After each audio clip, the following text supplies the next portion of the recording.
mais surtout nous ambila bala betu baluba waya nous ba télégens on va venir mukadi bende ba bamba ni no bili président yemula ni no la mabwa baluba waya yakaba no shimito vite du baluisha badi baluisha no baluba banikano sankito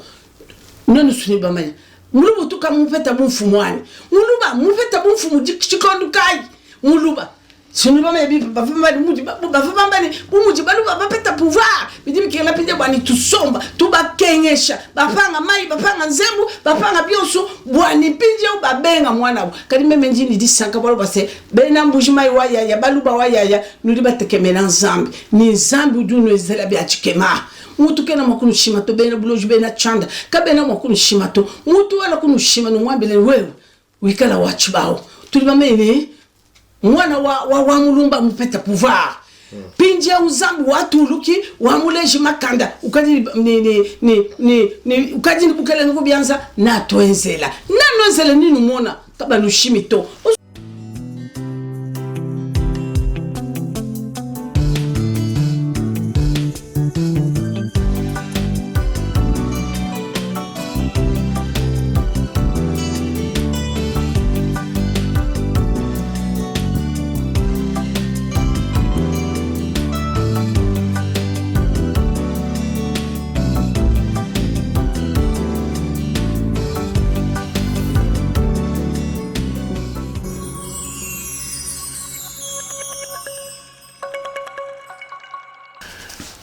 Beauté, Walandi, émission Nabiso, dernier virage,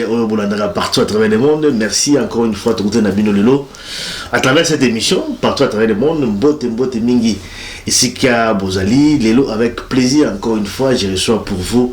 Maman Grace Kalanga, Oyo Boyebi, Oyo Bolandaka. Je crois que dans la complété société, tout ça dit émission Ebele, tout ça dit toujours combat parce que ezali émission Oyo ils ont édifié balanza tout est encore lelo makamba koloba ezali Ebele bon d'abord Maman Grace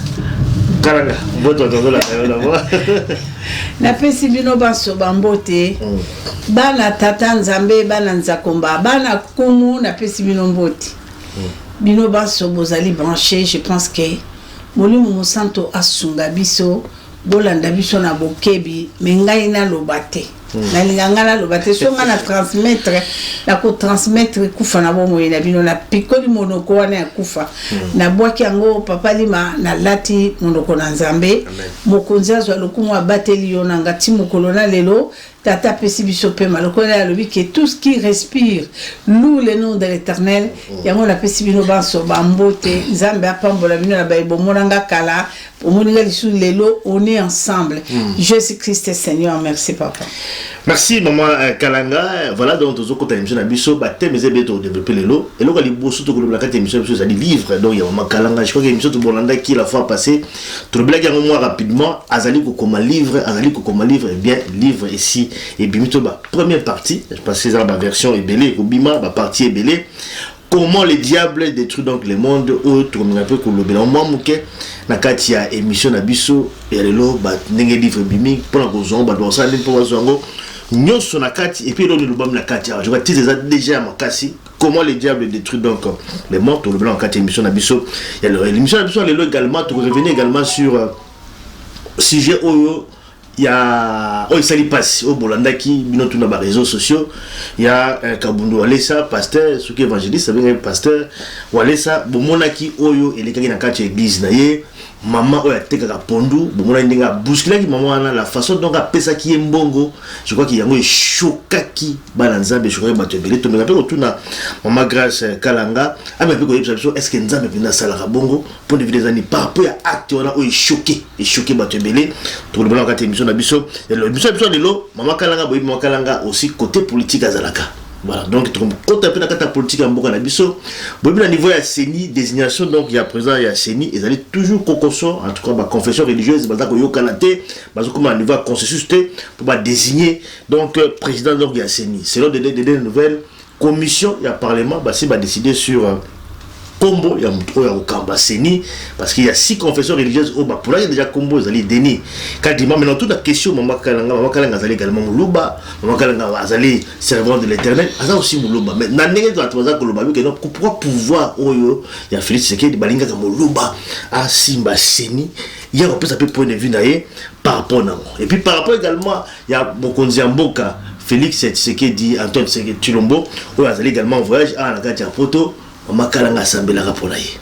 je vois que tant le pouvoir bandaki tout ça rani émission awa par rapport à pouvoir Félix Tshisekedi dans le baki en tout cas nzamba za na Félix et qui makambe ko tamba on a tout quand même une question tout allez vraiment à mi-mandat tout même pas 3 ans déjà il y a mandat président Félix est-ce que à longue ou à longité point de vue naé on peut constater que moi bilan muké il y a président Félix na tête ya mboka na biso et comme toujours le bela pouvoir il y a Félix Muluba Maman Kalanga toyebi mbujima ezali mboka na bango kuna mboka wana passe leki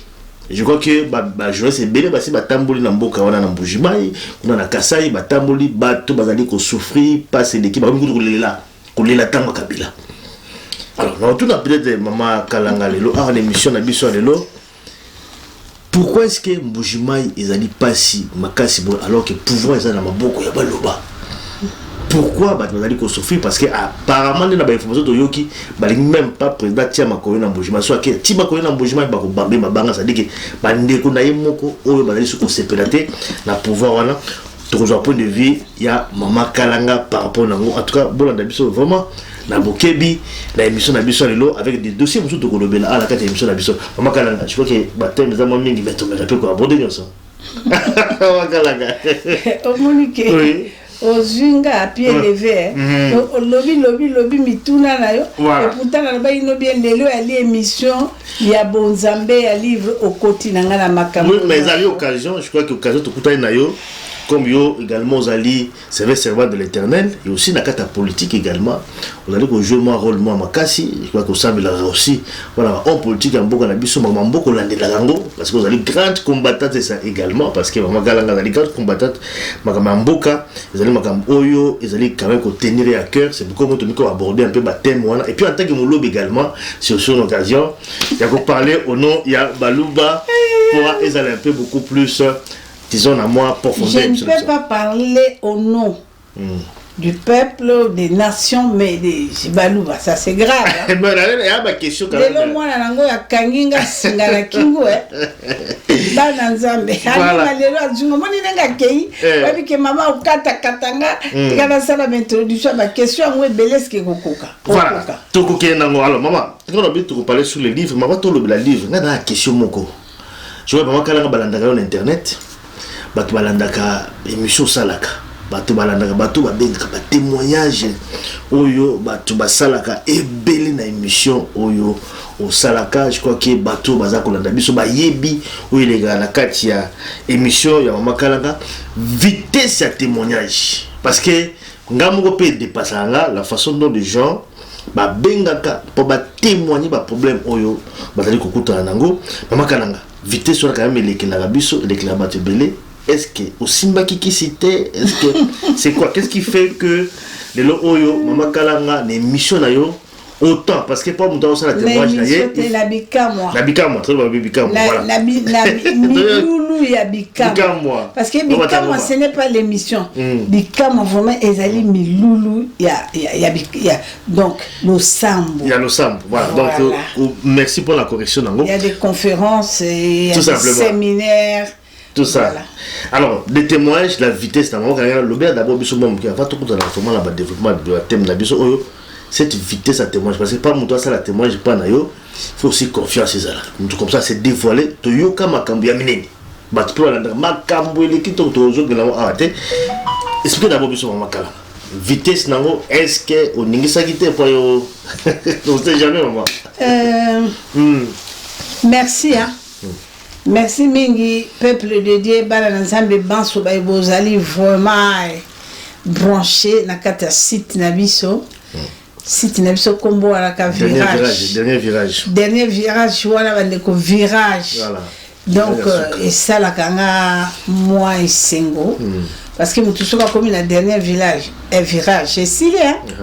Donc à Telemiwana à l'obi Chochen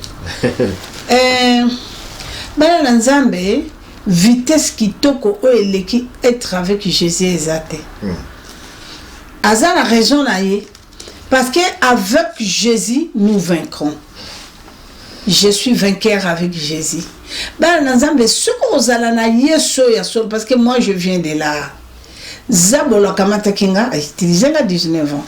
Kalanga mwana zaire batata bakolia kula babi okyo mwasi ngai fona buka banke nga mosunyo na ratate. Bande ko babulu batata bakoya bakokota nde na cimetière. Parce que c'est ça. Et le ko boma e ko bebisa mokili lelo nde na lobana bino. Ce que j'ai expérimenté moi, elle qui filait nanga c'est 3 points. L'argent, l'obelona mwasi et puis orgueil. 3 choses. Donc tango bato bazo ya na bikamwa ndenge papa lima pourtant papa lima koti alobi nanga mama bato nyonso bakotuna nga numéro na téléphone pe biso numéro mama grâce makalanga soki na pesi bazongela nga alima merci alima zamba pambolo na zuya motuya vitesse bo ba témoignage mine de bato et ya miracle ni bana nzambe meilleur miracle c'est d'avoir la connaissance dans la parole recommandation en nzambe yesu ya ki po sala nini tozale loko mosusu te onga na lobelaka ba na nzambe meilleure œuvre de délivrance c'est marcher avec Jésus. Marcher avec Jésus ngo banini avoir la crainte dans la parole de Dieu, avoir la crainte de Dieu. Tango zo tambola na boto sinzambe ata tata na chaka yo na nzungu nini ata mwasi ya mami wa te bala chaka yo wapi ata kokono jamais. Tango comme la marque de Christ tu es vainqueur. Ya ngono moni tango bato bako ya na bikama ngana kotalisa ngona bizabolo kwa kinga 19 ans a utilisé kinga soit disant succès kalanga mwana zaï 0 vanité de vanité biloko lokuta yaka les grands secrets meilleurs vraie délivrance c'est la crainte. Quand tu marches dans la crainte il y a pas que obimi na kati ya loi établie obimi na racine parce que c'est ça lobby ozala qui ouvrier ya zabolo zabolo tango futi o mabe po ya zela kali futi ne akufa misère ma souffrance mais tango yo comprendre lobby que non entreprise ya Jésus kunande li futi ya malamu kunande donc meilleur salaire ezali ko salela Yesu Yesu akozela yo tango yo kotukuna ali kama yo soka en entreprise nanga condition yango soko to si li futi malamu ekozela yo c'est ça le miracle puisque tango bana bazo ya na bikama na kotalisa bango makamte ko fire non bien aimé fire 40 jours à jeûne je n'ai pas au voyage je n'ai pas au libala non yoko je n'ai pas au libala yoko je n'ai pas au voyage yoko je n'ai pas moi na non je n'ai pour avoir miséricorde de Dieu oui, ça c'est très fort, c'est puissant. Nzambe nanga na sali mabeleki. Na yoko ya makolono tata, na yoko le la mawano tata. Oui, 40 jours ya jeune le wakara. Miséricorde no monanga tata quand je péchais contre toi. Ça c'est très bien. Mais ba na Nzambe, c'est ça. Mission ponga na utikuna. Na utikuna na sali Elizabeth le 19 ans après ko futanga nini. Mon bondo 0. Banga ya pambe zangi mosuni akolia na yango. Mais lelo ba na Nzambe na moni passe 12 ans après Jésus m'a réussi. Alors, il m'a commis la poisson, te coucou fatenako zalanayo. Mais là, quand on a seigneur dénoncé, mensonge ya moto wana, moto na maseke na mokila, dénoncé parce que ngai bana nga ba kolukanga ba ebité. Ba kolelaka nana tekinga qui t'a vendu? Esaïe 52, qui t'a vendu à personne? Tu as été vendu gratuitement yo moko nga yoti. Moi ngali malalo ba moi pendant 19 ans. On a salé la zabo. Bande babu ngomuta kosoto osali nanga alliance te na kokwayondi na kozonde na sisonde na obebisonde. Tu dois faire alliance avec moi. Si aujourd'hui on est en train de souffrir parce que il est là, ton lobby toi ba Christ metozo salaka alliance. Donc on salaka alliance na zabolo. Au telemi ba bengi homme de fait. Donc, soit disant, mais on salaka aux amour du proche tolingi kabalo bayo, nyoso kaka yo. Égoïste nyoso motema mabe en moto ane loko ata moteki diamba ata kata kamito abatu yoko lande poete ana faranga me ba mamo ba ana faranga te ba ko sambela ka nzamba ko yoka bango ba mamo ya liputo ekitambala mo oya lipapa mo na makoba na kati ya fulwana ba mama wana bango moto belela ka nzambe batela tato nzambe moto ko ba na valeur te mais ça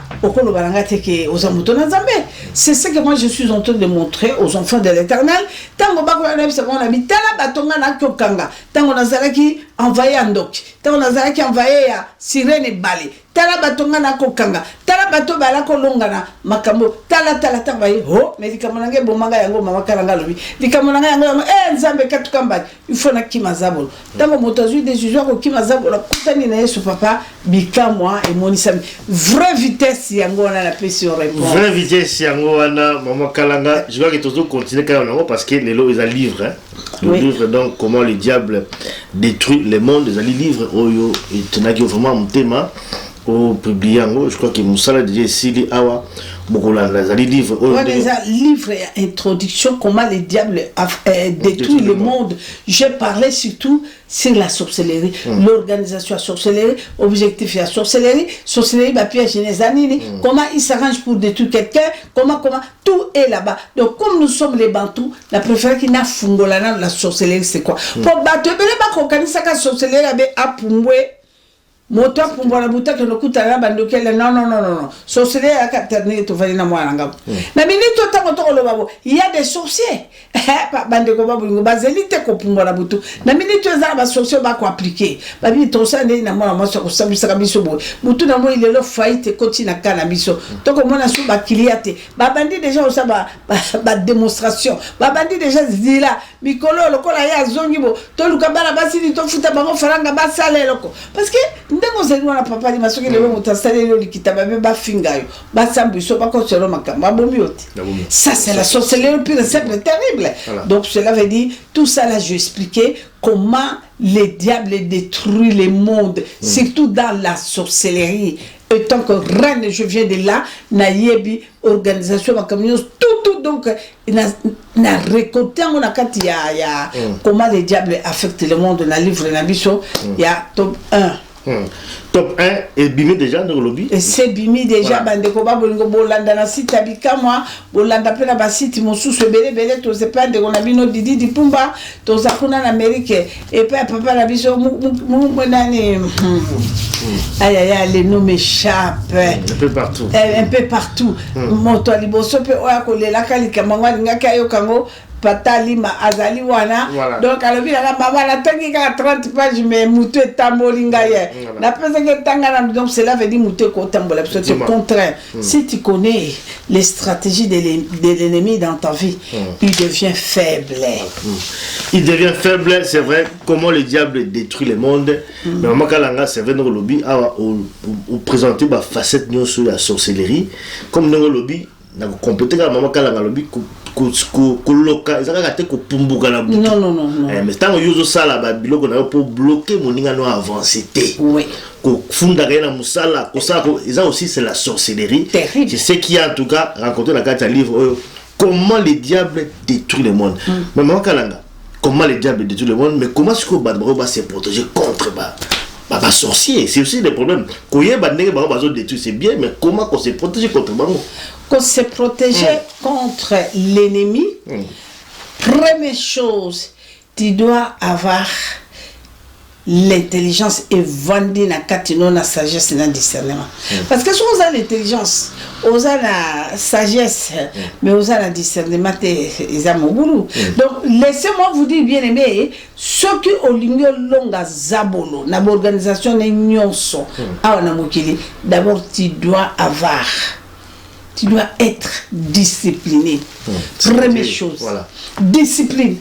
parce que ngala na tata moko na lukaka tata wana lolengo tata na ki amina ngato ko solo la kitoko tata na ki na ba falanga na ba banque na ba ferme na ba boye na ba bateau na tuninga la bi papa comme ça na secret ya richesse na pe ya élévation na on évoluer très très bien réussir quel est ton secret absinga le bi madame je vais te dire quelque chose la tourne au sambela parce que motoloko la yo mais na ko talo ngozo ba ki yo tikala ko kwete ba tikala ko mekote ba tikala ko beto double t quel est ton secret tata na bisinga le secret na nga monene numéro 1 ezali discrétion gabi choche abi discrétion je ne peux pas être exposé non yami balé secret nangezali simple avec tout le monde. La simplicité. So na kuti ndeko nanga ole anchesa kwanga anchesa na masara kindeki to vandi to komo tafuna. Biso wa. So ki to vandi alobi maman moni ferme nango. Nanga na bandeko nanga so na sala bango bien mais discrétion. Na ko luka mbongo nanga na kimia organisation nangai donc discrétion et puis discipline. Abi mama na lia bilia liaten mama kalanga moi si chitoko zalani lo belondengo zawana et pas nango kosuka grand mokua okutanga na telemingwing bon blindé vous comprenez et tant tata zo bande wala ako bangana na motema chou bakabako c'est la vérité. Donc stratégie monene pour longa zabolo yango wana. Mais lelo yo batebele pourquoi batekami parce que à la kelele. Les sopaners à la kelele, il veut embrasser tout. Moi si aleka onga yo nzambe na suka pitala lobelo aleka misu pakupa adia mtusu mabe adia maki mabe adia yebisa na sikuka na oyo bande ko ba bolo boyebi oyo nakasi bozo comprendre moto na oyo oza exposer biloko azolo makaya wana makasi oyo oza exposer donc cela veut dire discipline, c'est ça meilleure délivrance dans la vie de quelqu'un, discipline, discrétion, des points. Voilà, je crois qu'il y a un moment Kalanga à lobby. Je crois que pour découvrir nous sur Makambo il y a lobby livre comment le diable détruit le monde au lobby. Vous êtes disponible, vous avez un téléphone pour vous. Si, je vais comment est-ce que vous avez par rapport il y a prix parce que là on va quand même commercité non problème il y a une Zambie pour comprendre tes beaux là pour distributeur nous avons payé sa prix on a coquille qu'on dévancé n'a payé sa prix donc pour l'instant vous avez bien pour la montée était pour non semaine prochaine à mars c'est parti à partir de mardi sont tabengi azui c'est parti. Donc, mardi, ça dit qu'à partir de début à mois septembre. Oui. Donc, mardi, ça déjà le 31. Et puis, le premier mercredi, on peut dire que mercredi, donc le premier, déjà peuvent déjà commencer à et puis, 3. Et ça, la français, la portugais, et puis, la anglais. 3 langues. Donc, comment le diable détruit le monde. Voilà, c'est ça, papa. Ça, c'est bien. Je crois que Bolandi, quand même, mon mouké, en gros, il a mis dans la kati. Papa, il m'a dit, n'a pas mboli bana la zambe banso. Donc, il y a beaucoup de facilité mon kanda oyo. Maloba oyo ko bikisa ebela bato na mokili. Tango ba ko bika zambe nanga kanisa yo. Sois béni moi na nga so tchekata enero na kati ya buko oyo. Merci papa. Merci en tout cas à Makalanga pour la livre parce que le livre est vraiment très important. Moi je suis tout ça en image. Bon, parfois aussi, bon, tu peux dire que le livre est vraiment c'est pourquoi moi je te recommande même tout le bazali personnalité minene bamboka la biso tout ça o bazana histoire minene bakomaka boutika parce que ça reste donc ça kotika la libella je crois que bato o bazana biloko ko raconter bato ba vivre ça expérience moi ya makasi on va partager on a bato c'est vraiment important aussi ya kokomaka kotika yango pour la génération future ba ko ya ba biso ba ko ya ba koko na biso ba ya ba kakotanga ka ba livre oyo et puis ba na ko inspirer bango sur vie na bango. Voilà donc on est allé pour la livre, je crois que c'est déjà clair par rapport à bango ba za pena ba question autour da ko ba benganga on a tenté donc numéro ya Mama Kalanga pour benga Mama Kalanga directement je crois que beaucoup soit ba information nyoso par rapport donc ya livre oyo comment le diable détruit le monde. Très intéressant. Alors je pour la émission na biso Mama Kalanga comme la lobaki moi ba dossier za belé à koloba dossier de Yami Balé Oyozali ya Walesa Kabundu Walesa je crois que a sali scandale dans les réseaux sociaux. Makalango landa qui peut ba image wana je pense bien oyo mama teka pondu ba benga na kati église tout ça bon moni oyo les cas qui en image bousculé humilié bon mona ki baza ko tindikaye mbongo ya senge ya mukeme yo aza ko gangela toujours yebate soki ezali stratégie sikanzamba comme ko sala to éviter je crois que image on est choqué bato yo en tant que servant de l'Éternel Mama Kalanga par rapport à image wana acte opposé par Kabundu Walesa entre guillemets homme de Dieu ou a sali sur maman wana okolobani par rapport là mokonzi azwa lokumu na koloba na moto na nzambe évangéliste walesa po yenga babenga évangéliste na pesi yo shalom na pesi yo ba bonjour pe na koloba wetwa na mwasi na yo la charmante épouse na yo na ba ndeko nyonso ya église ya papa walesa apesi bino bambote omoni ngai papa na ngai nazalaka hypocrite te et puis nazalaka sopanere te nayebi penza bon nzambe à 100% te Bible mais quand même boyebi ya solo na moto oyo akomi na nzambe c'est le Saint-Esprit. Ngai film wana ezali lokola mosali na nzambe aimilie nzambe parce que celui tozongi na makomi ya yeme po nzambe azaka jamais hypocrite. Le Seigneur nous a dit que je mis devant vous la vie et la mort, la bénédiction et la malédiction. Choisis la vie. Azabo. Oui. Alobi mato ine koufite, missionné koufite, ça c'est Isaïe 59. Et koufite, monokone kangamite, le bon connaît mon kousete, mais ayo kakali bon deli na motona masute. Mais ça c'est clair. Oui, parce que Nzambe alobi na biso kuna alobi ete yelanga 50 000 yelanga 1000 lelo mona bikama Nzambe na visiter tala de Genèse Apocalypse et le côté il a demandé 0 alobi que ayo kakali bon deli na motona masute. Donc cela veut dire que Dieu nous a averti que ce que ça motona masute moya été ce qui tozongi na 1 Jean 3 si je me trompe pas alobi bon je connaîtrai mes brebis par les signes.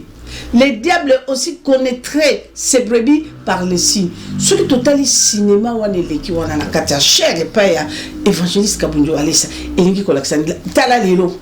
Dieu humilié par les comédiens. Humilié. Et puis depuis quand yo mwana mwasi soko ke ndolomba kabu mosala nzamba sungo puisque sunga ka publiquement comment tu peux monter dans le cher na pondu no bitekuteku na motu na bande ko ba bolingo ngana vandi na cher ya nzambe et pas yo yanga lokola na bikama bona vandi na cher na mona moto akoya kuna na biloko na OK dimanche ko sambela na sani ya pondu ya bitekuteku na moto parce qu'il banda apparemment. Parce que les bandes au comatisse yo moto na nzambe au comatissa moto nabite kutekuna biloko wana na kati me uzana biro benga moto na kati biro bi wapi moto ba ki libanda kolela ye na sungaye na biro to mona kawana Eliezer to mona ka babuka di makolo tant lokola ya sungaka bakendeki na biro aswe mbabo na biro et puis nzamba lobi na bisoni sans moi je parle seulement de la parole de Dieu na yebe ngo mingi te mena ko mekola nzakomba lobi ni alobi soki lo boko yo epesi ya mobali oyo ya mwasi koki oyeba te le boko à moi c'est epesi ya mobali ki oyeba ndenge je ne sais pas. Et puis Nzamba lobi il fait grâce aux humbles.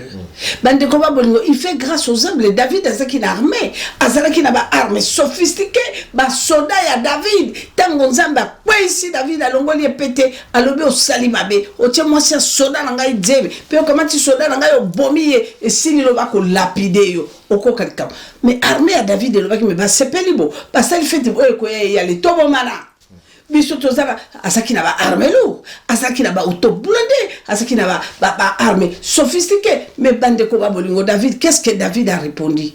Qu'est-ce que David a répondu à son armée? Alobi molo vanda kimia na yebi tata wana zali miséricorde. Nemneni na kendo kwela makolone na kokendo lela. Balobe keneki na nkuku. Asala qui m'a qu'elle était sortie dans la Bible a dit fait grâce aux humbles. Moi je ne sais pas. Moi quand je regarde, tant mon gars quand la Bible wana na zomona lokola que scénario du théâtre. Scénario te. Je ne peux pas juger parce que c'est Dieu. Nzamba yebi kat nzamba yebi libanda lelo na bikama tango ngape a papa na ngape singa mona na témoin okele nzamba ko utiliser bana ne ba ko tika masumu ba ko ya ko tubela ba ko lela ba ko mona bikama nzambe ba ko loba scénario. Je peux pas dire que ezali scénario mais réaction wana ezali na kati na Bible ate moto na nzambe pe papa surtout eloko scandaliser nga tango mona masa lobi descend soki mwana mobali wana la kasimate pona ko simba mwasi wana tela sima mwasi wana ngaki kwa crane ngaki betela madame ni papa tela colère wana ya sukume mwasi wana bande wabulu kaka be wana pe ba wakse bimi asikasika kaka wana bande ko babolo falanga pe mika wana tata kusema ko pesa falanga 2000 ayeko pesa lopango oyo na pesio lopango oyo okendo kota okutina ba locataire. C'est tout ça. On scandalise qui ngande lokwana. Il peut le faire nan coucou. Bande ko babolo soka sele nan coucou et ça malamuté. Ça là, moi je connais Kabundi Wale ça na 2000. Vous êtes là papa ozo suivre nga. Nebe ki Kabundi na 2000 na mbujimai. Na mbunda naye na nzela aza mwana mobile nzamba za ko utiliser puissamment. Azo ye manze batalesa ye batalesa lesa donc azo nzamba zo kitazo sala makamba minene et puis ba ko chele bambongo ne so bala ko chele so ba chele bambongo ne na mbunda ne ba tse tant que no fungola ngwa bengi ba fazer c'est depuis longtemps il a fait ça oui ya ko pesa bane ticket ya ko pesa ya la kimbongo ne so ka évangéliser boti moi c'est nakoloba tata bongo biso abitika bato ba omona passer ça en tout cas il faut dire la vérité cet amour là bana nzambe même ceux qui ezali que vraiment nandenge un scandale to boité mais cet amour là quand même de donner ce n'est pas donné à tout le monde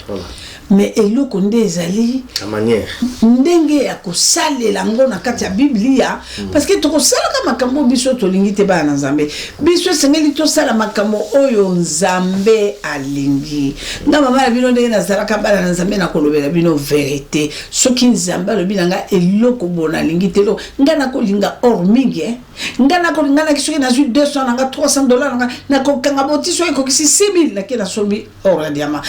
donc na koko pesa moto eloko te nzoto na ngabe or mais na mokolo mo nzamba exige ngabi soki olingi to yokalanga na yo olo na nzoto note à partir d'aujourd'hui na yokaki na tosa na tika bande ko babolingo na yokaki na tika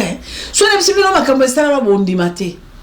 événement liboso c'était la deuxième république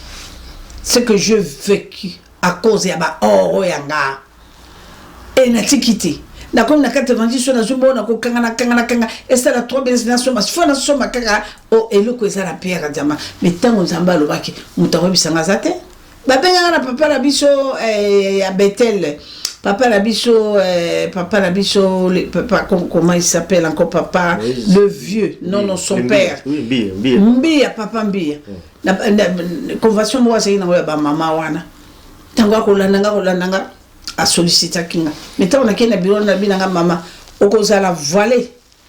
kola ta bijouté le côté tant on a bimi la bureau na boudin na bina ko yana nga sukutu la manifestation pourquoi exiger nga condition pourquoi je boudé bana zami mais tant on a la mukina 3h du matin pour na banda prière na mona lo boko ko kita na fula lo boko ko kita na ko samela tiki lo boko kita bayeba kangingai mutu na fungola misuboye na moni susu loboko wala tena moni motote na lengi na zonga na kena ko senga papa Mbia bolimisa be papa tali kambulo ba inanga ya ko voiler na mona kiango mais c'est ça bien aimé je peux plus prier moi sans mutu nanga pole parce que ça c'est Dieu qui m'a confirmé il faut voiler mutuna yo do nazara bon obokina biloko crier manzaka mesh c'est bien je vais entrer aussi en prière pour na nzambe papa so parce que lelo batona baba nzambe baningi kotosa ndana na mwana moya mwa solo na betela bino di solo doctrine ya mama pasteur na mango eza kitambala na muto kolongo ate kitambala yakabata kitambala bamba ko bamba kitambala na bakol na mutu mais yo kama mobali ne kaka na kitu yo mobali ne ba ya mama grâce ba koma bana nga bikama mama grâce mama kalanga na ngai mona wapi mwasio yanga na tolo mama tozana kati ya pleine action kale na ningi na kitambala ne longwe na mutu mama longo linga na tolo po ke noele la kitambala ezonga na mutu abi kitambala tata lo bizala na silisalo ba kitambala ba de mo ko kotanga kitambala akwa ina se akindozo kitambala ne akangala mutu mobali tchebereketeke be vous vous rendez compte tala na moto ninga kotosa kitambala eza doctrine na moto mais kendo landa moi soit koto sa kitambala moi soit biluza à lèvre kota tena chamala kendo landa vino mona bondo ki vandi o mona bakamondenga so ça mais yo koto sa kitambala est-ce que ça se passe comme ça maman nanga yo mokolo visual kitambala est-ce que c'est comme ça mobali wana bali mo soit pour les kambola ti ba sala bana siko ba koma bolandi ngo bino moko awa na salo awa akatanda tata kolela abi mama grâce à la chaque fois abi moi c'est comment mutu solo le mo sikanati akoma ko kamata ba kolo bakanga bamba manzaka azo bamba kitambala lo ngana mutu naite mais pourquoi koko to sa te mi be ko na zamene ngo to sa kitambala doctrine mutu ayena ngo donc mon fils c'est grave c'est terrible et loko on a tata la biso sali et sali makate et puis comment il interpréter un acte sali wana ko bousculer maman non parce que mais pourquoi est-ce qu'on peut passer dans la brutalité ça c'est na koko ko déclarer mo wana te publiquement ils a scandale et puis ils a sonné et puis ils a impolitesse donc c'est pas ça Zamba lobby sali sabato mais enfin je ne sais pas pour ça avec amour avec le cœur non alobi sali sa moto et à la sekele ya binomi balé Zamba ko sepela nango mais les lois ngala comme la papa je sais pas ce qui est là comment que zo le kawana yali que voilà na pesaka parce que tant on a ko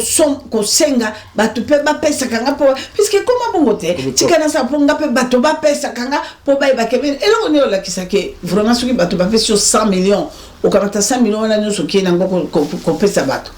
et là on est là qui ça bien aimé Gelero so ba sur 100 millions OK au sombi ba beki au sombi ba vélo ya handicapé boyaka et tout ça là non faux archi faux c'est pas comme ça et là nous c'est comme kaba et comme exposé et comme marketing ça moi je pense que non mais ngaité c'est la parole de Dieu serviteur de Dieu nous sommes ceux qui la lobby ba bon contredinga l'évangéliste Kabundouale ça c'est un homme de Dieu que j'aime beaucoup ngana confia et moi na Christian pour la ma bondela pour la mona pas bondela na mona loboko na Zambé c'est un serviteur de Dieu que je respecte beaucoup mais quand il y a des choses véritables ou écopé sans Zambé soni ndenge lelo ba commencer la théâtre pour na ko humilier Zambé non on peut pas marcher comme ça voilà. On doit suivre sur réellement aux amours dans Zambé on doit suivre la parole de Dieu telle mosquée la journée moi c'est pas possible et puis la chair et tumbelo na chair ah là là na chair moi c'est matesi quand on a pondu na ye na mutu pourquoi le protocole musala mangoza kile il fallait qu'il batia ira pembeni mamu ko matane tumbelo tena lokalo lengo mutu termina pondu na ye non c'est vrai scandale je crois que il scandalisé comme ton lobby maman kalanga pesi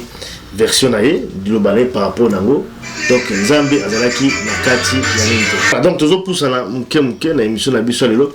to le blasiko makambo mboka parce que makalanga na le blazali pe de limboka azali grande combattante également moi makambo mboka je crois que ils allaient aussi ko intéresser biso en tant que ba mboka ba patriote ba combattant ba congolais partout à travers le monde la diaspora pe ba mboka c'est vrai mboka bon ba kambiza ko leka ils a ko sepisa pe ba tu mingite ba blocage ils allaient belé na makambo belé mais to me kapé ko soulever moko à la katia émission na biso lelo il y a les bosses aller sur CENI boyebi commission électorale nationale indépendante oyo organiser élection mboka na biso élection normalement ils allaient prévu en 2023 mais voilà jusqu'aujourd'hui bureau à CENI a constitué bon bazali tabo ko welela ko boulou ils allaient à niveau à désigner président de CENI mais selon les dernières nouvelles Parlement, commission parlementaire, qui est mise en place, c'est pas pour statuer sur la désignation, donc il y a président CENI, c'est même d'accord sur le nom, donc il y a Denis Kadima, il pose un problème parce qu'il y avait 6 confessions religieuses, bango, pour la bango, il y a confession mi balende banek ou lingate, mais mituna batu, il beaucoup plus na kumbu il y a Kadima, balobi, pourquoi est-ce que na pouvoir il y a Félix Sekedi balingaka Mlouba à la tête il y a CENI. Est-ce que Balinga peut préparer corruption? Est-ce que Balinga peut préparer tricherie? Ils ont nini. Ils peuvent avoir Mlouba. Soit quand on va Mlouba parce que dans un moment Mlouba ça. On va prendre la balle à Mlouba. On va killer Mlouba. Voilà par rapport à Nango. On vous acquise quand même. Il y a que torpiller toutes les institutions en Bokanabiso. Bolingi na CENI kaka Mlouba ça la comme. Je vous le bannis en Kanaka. Papa. Boni misanga bana na ngai ya. Na sina loba ki na loba suma kama politique te mais oyo ezaka politique makasi te ya. Ya moi makambo mboka oyo ezokokota moi confusion. Vous savez bana nzamenga ngina loba bino na kina ndeko nanga moko. Azaki na Afdel babi en FCC. La FCC.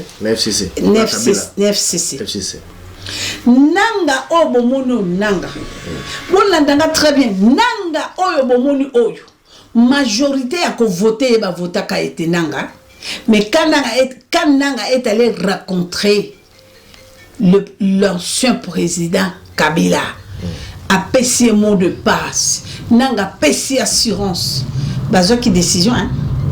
nanga bachaki esika wana na FCC na PPRD nana fungola ki munoko alobaki et puis parce que décision rapide parlement bon dit mais puisque boye majorité c'était PPRD le parlement là bon dit mais c'est lui nana lobaki lo mais bon telle depuis difficulté o ebandi est-ce que boye ki président s'occuper nango peut-être encore peut ça conseil musika pour bato ba yebi démocratie o ba bundi pour la démocratie akunate. Ce n'est pas question, il y a le président actuel, non, loin de là. Dans les avocats, il y a président actuel, mais puisque j'avais un frère dans la commission, qui toujours dans le combat, dans la Europe, depuis Tokitaki, Bapoto Wana, Mboka Wana, tout ce qui jamais qu'on a Mboka Wana. C'était comme ça. Nathan Batie Abe Malumal. Allez, Yekaka. Asa sololina tata na biso ya mandefa pembe mukonzi akala ye ya kika suka sololina moto alobile ka yonde na kocho mulunda le pasteur mulunda zo kanga ko defanga la bisa bino na sina dénoncer pasteur mulunda ti ngata onga na zonga mama la servante de l'Éternel maman Elisabeth Oshoma molangita zo kinga ngola na ko sa musa nzambe en 2004. J'ai raconté les pasteurs Ngoy mulunda, j'ai raconté les pasteurs Mogalo. Tant que ça m'a dit que Mboka est consacré, botika na mboko, bo pesa na nzamba kita, azo na recharge pour peuple à respirer mamoke. Pasteur Mulunda, ayebi makamalo baranga.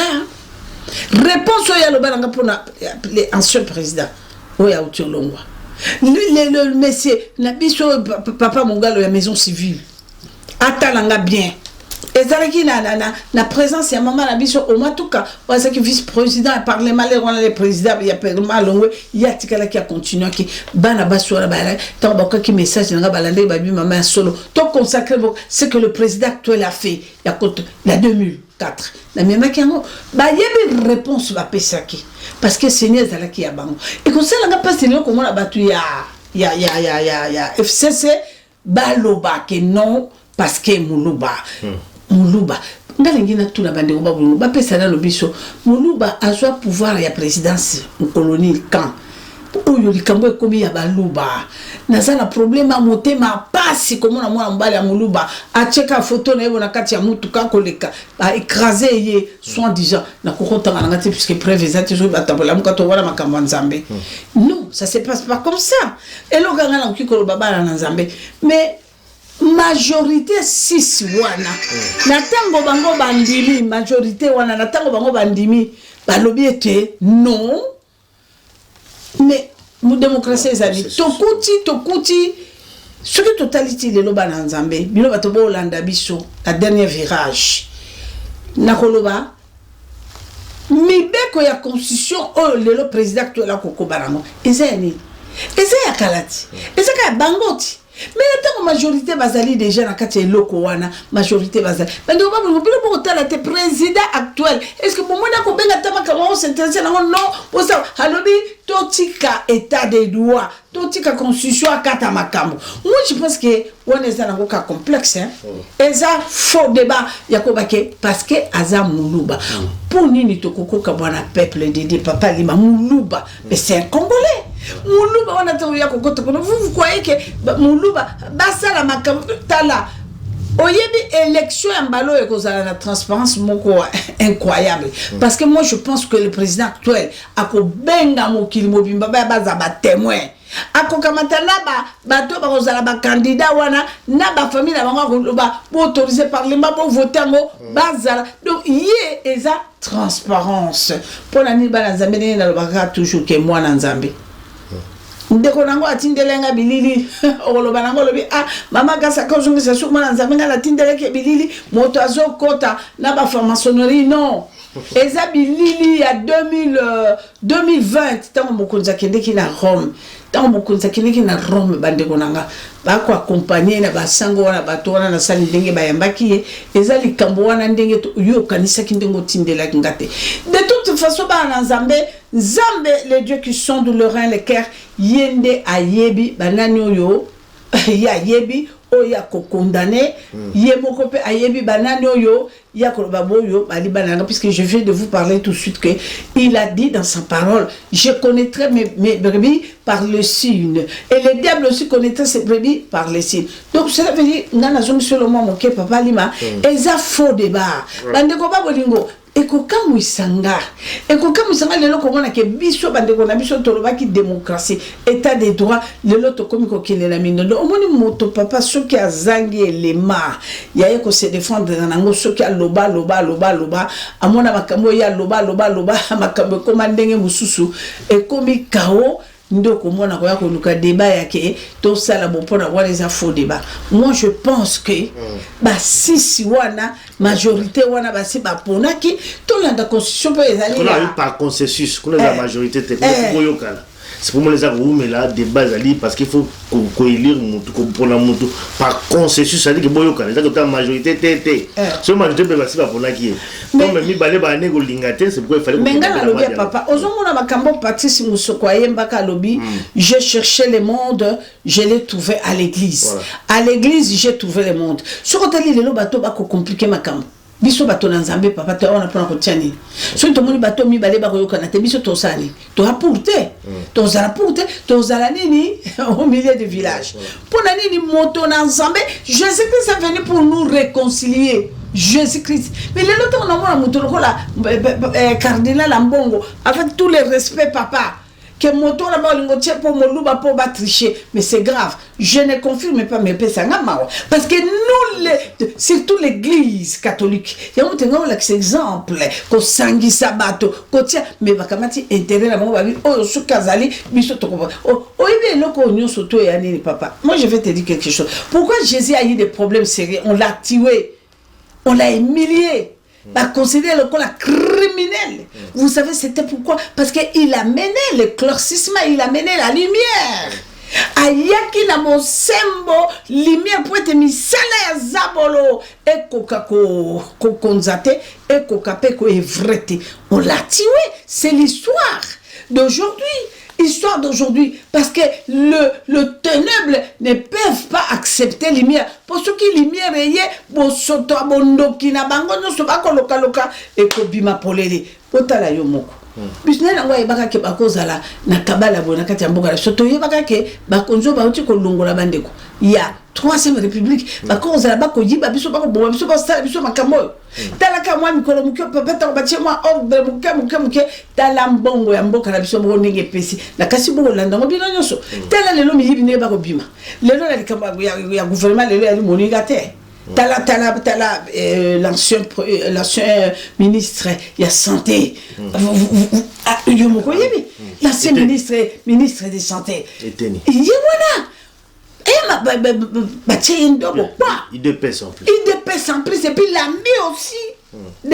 d'autres présidents actuels. Donc ça veut dire que moi je pense que parce que voilà, je pense que aux yeux voilà, réponse des alliés, mais quand même une question quand même parce que c'est quand même important qu'on aborde. Parce que l'homme surtout il y a la question de misère et l'équipe. Je crois que je sais bien que ça déjà le reportage notamment bon sur la politique à Kenya pe kuna je crois que ba ko tombokela pourquoi la question la vérité voilà mais quand même pour n'a pas c'est quand même casse dans Mbujimai c'est en tout cas ma nouvelle na biso que ba ko la plus pour d'amour ya Kabila parce que Monique ndeko na bango azali na pouvoir et que bango misère toujours makasi et puis ba la kanda et selon les informations il paraît-il que ba lingi ko président comme Abuna te so ke ba même banga alors Maman Kalanga, yo po ezali tu akuna oyebi makambo kuna ndenge zalaka okena apena Mbujimai le kolo par rapport à cette misère où zalaka dans Mbujimai alors que vous avez le pouvoir. Papa, na kanisi la loba likambo na lobango mais na lobango mwana nanga lima na loba na pesa yo ba réponse à makambo ebele presque makambo nyonso so total 65% et kokisama ongai mama na loba na yo bato basala RRT bato basala RRT surtout mboka wana bakoloba Mbujimai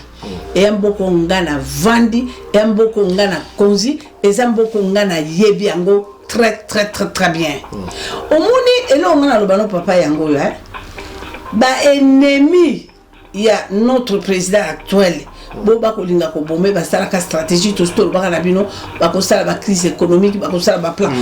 na bango tango les présidents de la République démocratique du Congo notre commandant suprême Félix Tshisekedi Tshilombo tango a prêté serment ba ko tchole ba ko tele ba vitala mo monter aux îles to siso o sala kuta ta désanté ma bongisi na bango zala kindenge wana o ko sala désanté to ko kale au côté nyoso soto zanyo na ko beto masasi na avion soto zanyo na ko beto masasi to ko kanga banzela na kasi na lobali kamona bana na Nzambe ba tia ba barrière combien masango ekotate fufu ekotate eloko ekotate ba kamati bato na mo ba koti on a ba snell tala bato ko batata la biso André Atundu bato wana bo ba kosaka tata ya kala bo ba kosaka tata ya kala ya deuxième république ngala lo ba ngote papa tunda ko landanga ko modanga to kota no avion moko na de ko nga Chimbombo au ko tika biso personnam na avion ya Chimbombo na le directeur du cabinet ya président le professeur Ngoyandi Lazawa na kolanda ebi mkolango maman Nzuzu Mbombaza na zolanda papa André o yebi makambo yo kene na ona godolite ko kino batato kokose kaka kokose bokosi pa suka imilie modelo suka ko na ndele lo boye pa susu ya tato yo boyo kosa yo wana suki imilie talati le lazo bozo imilie donc ba continue ba SNL pour bazwa ba disposition bakanga mai bakanga courant nyoso to comme on est motina ba Mbujimai ezala ki plan bien organisé papa oyo komona soki boduba lelo lobike nani papa soki ba yebisi bino ke baluba balobike soki le président Félix a commis na kati ya Mbujimai ba ko bete mabanga lokuta ba yebi plan nyoso o salami na bato ba bimaki na pouvoir ba salaki biloko nyoso to yali monter na bango po tiseke da respirer te ba tikele tango te po abongisa na kati ya projet na po nini on dit que va kolo bambala moko to ba to ke de l'élection mais l'élection ko salima papa et ko salema ti to ke ko comme na 2023 Dieu fera quelque chose tout de suite à l'immédiat il fera puisque il est le Dieu de Tikotak bango ba sala ki ba plan na bango ya ko étouffer muto Mbujimai nyoso muluba Mbujimai moi je parlais avec il baluba je parlais avec mes frères la bible bolobi ni toko yokawa baso ya kuna bako kabola bino moi maputa toko mona ba journaliste pas comme ça ba lobby mama makambo crise souffrance oyo o biso to zango le na kati Mbujimai ezali Félix Tshisekedi te aye na pouvoir matikele est en salate ba luba baza ba to mayele yo kama masiko ya zala musala bandi siko musala yo yebine na lobaki noke papa e omoni siko ngana ebisa kyote mokolo Félix akotaki na le président Félix akotaki na palais du peuple atie musapi balebo c'est les jours là papa oyo abandaki pe ekokoki sama baluba wana ngana zo bami même si tout no ambila bala bitu baluba waya nous intelligent on veut pende mukadi bende bamba ni no bili président yemula ni no la mabwa baluba waya yakaba no shimito vite du baluisha badi baluisha no baluba banikano 100 kito non nous suni bamanya muluba tuka mupeta bumfumwani muluba mupeta bumfumu chikondo kai muluba sinuba mebi bafamba muji bafamba ni muji baluba bapeta pouvoir bidibi kila pinde bwani tusomba tubakenyesha bapanga mai bapanga nzembu bapanga bioso bwani pinje ubabenga mwana kadi meme njini disanka balo base bena Mbujimai waya ya baluba waya ya nuliba tekemena nzambi ni nzambi udunu ezela bi achikema mutu kena makunu shimato bena buloji bena chanda kabena makunu shimato mutu wala kunu shimano mwambele wewe wikala wachibao tulibamene mwana wa mulumba mpeta pouvoir pinja uzambu watu luki wamuleji makanda ukadi ni ukadi bukele ngobianza na toenzela na nozela ninu mona kaba nushimito uzoka papa nga donc pona baluba ngana sora na baluba ngana uti na Afrique na zinga Burkina Faso je parlais avec mes frères et sœurs na Mujima balubi tozo c'est la président la biso kutu biso tozo kaba nushimito président na loi na yikila nenu na nombila malu adi mumuchima malu amuchima nenu kayo malu amuchima katolo makwa patola paton nenu bamanya mushinu fuba mwezela chifangu bwani nukenga nufanga chakuja nufanga chakula nufanga mai nufanga nzembo wani numubenga katwela makumubenga to balu machane mumeno nsamba feta butumbi. Moi je pense que c'est ça papa. Voilà, donc ça c'est faux, ils allaient faux. Voilà, problème de la côté mais tout pour ça muke il y a ce émission mais tu le d'abord livre temps le comment les diables détruisent le monde. Tu le on va sorcier, on va zabulo mais mukishi et le but na la tiloba zabulo. Tu es le président personnel et tu sais qui dit au Atikabiso balobenga mukishi. Donc c'est diable parce que mon lobby ma franc-maçon mon image pour le président Félix Azo contre la franc-maçon au bien kolongolango mais pourquoi on benga mukishi ngana répondre ndekonanga oui bana nanga o batindelenga bilili ke o mama tala mwana no baka sambelaka akota kila nde na uti ko ebisa bango ke non image wana ezalaki ya 2012 tango akeneki na Rome tango bako kumbe ba okotsa moni pembeni le monseigneur azalaki tout ça 2020. Je crois ça peut être 2020 il y a 2000 voilà ça peut être comme ça dans les images à kala cause image à 2020 je sais pas tango akeneki donc on lobini ni na comprendre mukishi kumbo mukishi wanobenga Etienne Sekedi mukishi président mukishi lobby zabul neto yebi na mukishi donc zabulo azaki zabulo donc papa Etienne mukishi comment vous expliquer na kopesa réponse mwana nanga lima merci pour na question qui to quoi otuminga ki balo benga papa Etienne mukishi ti lelo ba benga mukishi même nga na benga ke mukishi donc biso mukishi na biso baluba ezali zabolote mukishi na français ba benga ngo phénomène phénomène donc moto oyo alaka na lolenge na moto yo azaka déterminé moto yo koki koya ko papa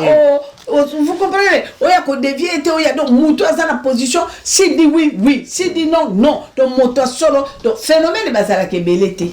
na kanisho kaki ndekono moi si oyo ta grande sœur Mbila Bella Mbaki phénomène akenaye phénomène donc mukishi réponse dans un seul que phénomène que Dieu vous bénisse. Merci maman Kalanga, je crois que tout le monde est belé bon peut-être il y a souka bilan président na évité parce qu'il semble qu'il y a un peu la président Félix tant côté dans pouvoir là mais si quoi on a pouvoir on est au monde ça fait déjà 3 ans goyo à longité parce que semblait quand même je connais monsieur de Bosso le bac awa en tout cas nzamba zana ye magamno so mena magamne zo tambola awa à longité. Moi je pense que la raison c'est la réponse à mon tour là non papa lelo penza au kana kinga penza moi je vais vous dire ceci papa mon tour les amalam alima na kopesa yo exemple ka ya yo moko lelo alima bati yo kale balobi alima na musala na journalisme musala na kosala site ne ya komona ye penza komona yo kanga malamu papa ba ba luki yo maladie ba boki yo maladie makole vimbi tout ça les ba kokata makole ba katite là na bien ba boki yo maladie na miso lima miso kufi ba docteur ba miso kufi nzambe na so miso kufite donc ba longi yote yonde mutu olongi bango et loko liboso ngana koloba papa nga kolonga ongana lobana ezali na kolonga ya molimo parce que tout ce qui était le plan de l'ennemi ndenge to prophétiser qui pona Félix Wayesu le président Mouti comme le babou puisque Eza bon changer te attends moto ko boza comme Ozazaïwa soko quelque part dans Spain toi quel est ton président on va toujours mon président de la République. Le père des nations c'est Félix Tshisekedi Tshilombo ngai na ko biso papa na lobaki ke alongi olobenga likambo bila ngana ko tono papa bana Israël tant nzamba kiti l'Égypte pour na ko libérer bango avec la j'ai entendu vos cris je descends maintenant pour vous libérer Alors, les adversaires que vous voyez aujourd'hui, à nous, bon, on a sous-souté. Mais pour comme à la tête promise, maman, papa, moi, Coco, c'est là qui. Bamusu balobi ya poni ni to vanda ki na biso teza lokola le ngolo babalu babalobi poni ni to vanda ki te mais malem molo bakende ko koma. Pour moi je peux dire que c'est comme ça. Tozala ki konyo comme na ex na babe na est tozala konyo comme na est et les kamokolote papa les nzambe non salé. T'es toujours instabilité. Il cambote papa. Problème te molo ne na uti ko yebisa yo. Mais ce qui totali papa na kokolo bangai na kotala na miswa molimo na 65% à longue parce que makito ezalaki bazabolo ko préparer pour na tina ya mboka na biso bakabali na bango basalaki moi ba stratégie na bango ba tchaki nyoso ezali bouleversé nyoso ezali surpris yesu a surprendre moto komi pepele siko lelo yo na gouvernement ongana ko lomba kaka nzambe parce que papa bolongi ezalaka 100% bala mon côté ata yo mota ngoko tanga classe papa giler moko awa aujourd'hui 60% l'air moko aujourd'hui 52% l'air moko aujourd'hui 80% kaka ndingwana donc pour na kota la papa na 65% à longi parce que oyo baza ngana yo selo comme papa kana ngina yo selo comme est-ce que zo yebake l'hélicoptère autant ba beti angwe kweya ezala likambo oyo tango mokonzi asui décision ya makambo ya basoda bakende na este bino bobenga ngo ya makambo ya militaire oyo état d'urgence cité oyo ya salami kuna na ya basoda nde bake bakomba gouverner bobenga ngo état d'urgence restaurer état d'urgence non qui vient prouver voilà est-ce que yebi ke tango hélicoptère mi balo pays obi pays pourquoi ezalaki na stratégie ya nani bon bakosala makambo ko kwisa avion wana ka po ete basoda batomboka et peuple to bobi omoni na makambo na état d'urgence ni basoda tala et balobaki ba vu yango ne ko bato bakufi tout ça omoni po mona nzambe na lolingi na ye o bango ba préparaki bazu échec toujours gouvernement so kaka victoire basa la stratégie na bango wele ka bazo so kaka bino bato mabe lelo babaluki li bango papa ngana ukiona ba lo kamba papa kiungo mutumo bato boka na boki baluba to akufi bien apema na kimiate mais c'est faux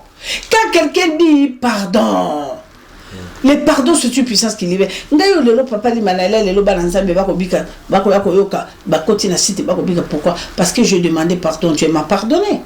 motonyo so asengi pardon papa kiungo wa kumanza pe sonam tango papa kiungo ngana vandine mingi na royal asaki vanze na royal la vandine mingi na royal je ne pouvais pas donc un messie na tuninga bime pourquoi bokoko sala biso baluba wa bi mama biloko na toyebite Satan ya kana makamone na lolenge na ye biso tozaki na colère nde na mokonzi mboko ya kala Maréchal Mobutu mais et tout que nous commenter tout que nous bomana na bande ko na biso to singa bolibis papa kiunga lobi nga regreta keloko wana ngana vandi na ye papa nako zata msuso na kena katanga wana tuzuku tunga ko sa bilamba na katanga ya soteski ba yambi ngana lero wana nguza karibona za mobimba na kiungu wa kumanza to li ensemble pa na kapenda et pas Charlotte les wana papa bokana baza PDG ya eloko PDG ya Kilomoto ya été voilà qui ya oui je crois il faut ça qui PDG nani ndekonanga mulendambo gouverneur ministre saki PDG à Jukami ndekonanga mutamba asala qui directeur je crois ya finance ou bien eloko moko na makedi ba yambanga très bien kiungo kumasa tole na bona nguza kaboto solole mina kudia mina shiba sasa kuna bakia tukituiki moja tosiki alubi baluba toza bandeko mais tobosa na makambakala bana nzambe tobosa na makambakala omoninga la rasuki moto ya la télévision wa ata finga kindeni la sai quand tu demandes pardon le pardon c'est une puissance qui libère bisono so ba mama kalanga toza ba fuli boso nzambe ya pardon je peux pas condamner donc moi je pense que papa il on a plus ba théâtre nous so ba osalaka pour ba tia président actuel na ba problème nzambe azo défendre yango na osenga ka ba congolais papa message à suka na webisa ba congolais na bi ba congolais total à temps ya total to tolela opportunité nzambe alinga sala biso bolamu bana nzambe alinga sala biso bolamu tango tokolamuka toyebi balamuka bato abandundu bataliba bato bo bofinga pe biso bataliba boki bataliba na toningisi mukili to gagner o bataliba boki to gagner to kobenga na bato wana taliba to gagner o to cela veut dire le to komi na valeur ba taliba to je ba télégalité to gagner.